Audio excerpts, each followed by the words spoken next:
Hey everyone, it's Austin, Gen Alpha Explorer here, and today we're talking about something wild. Animals in space. Before humans ever blasted off in rocket ships, it was animals who led the way. They were the original astronauts, tiny heroes who made giant leaps for humankind. Let's go back in time and take a look on how animals helped us reach the stars. In the early days of space travel, there were a lot of questions. What happens to a living body in space? Do you float around weirdly forever? Can your lungs still breathe? Will your heart keep beating with no gravity? Scientists had no idea what space could do to a living creature. So instead of sending a human first, they sent animals. It wasn't just a science experiment. It was a way to make space travel safer. The goal was simple: see how the body reacts, test life support systems, and figure out how to bring astronauts home alive. These animals didn't just float around. They were part of serious missions, and many of them were heroes. Let's talk about some of the most famous space animals ever.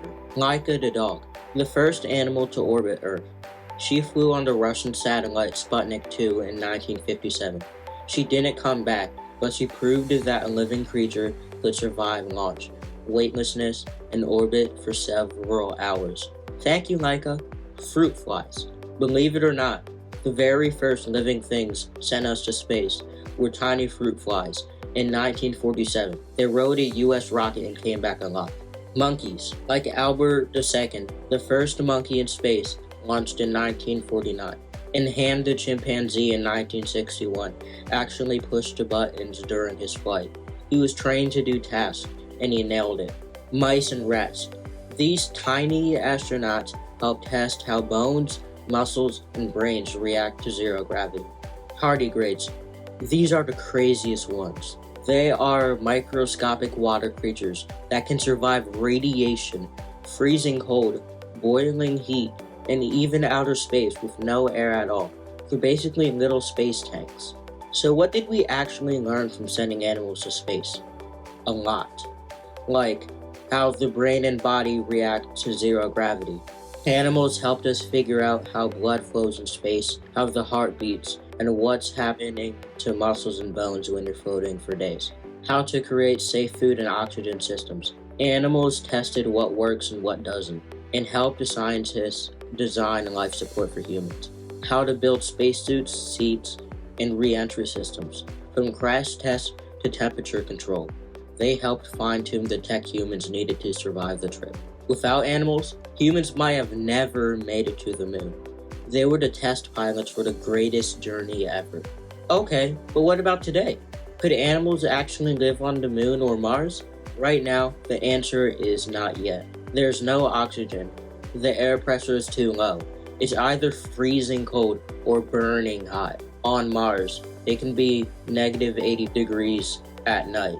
On the moon, the sunlight side gets hotter than boiling water. But here's the exciting part. In the future, scientists want to build space habitats with oxygen, gravity control, food systems, climate protection. And if that happens, we might be able to send animals, and maybe even our pets, to live in space. And don't forget, tardigrades could already survive the trip. They don't need air. They've already made it through the vacuum of space. The future might include space farms with chickens, bees, or fish, helping astronauts live on other planets. So next time you hear the word astronaut, remember, animals were the very first ones to explore the stars, and without them, we wouldn't have the space tech we have today. They paved the way for humans to go to the moon, and maybe one day to Mars. And who knows, maybe you will be the first Gen Alpha astronaut to take your dog to space.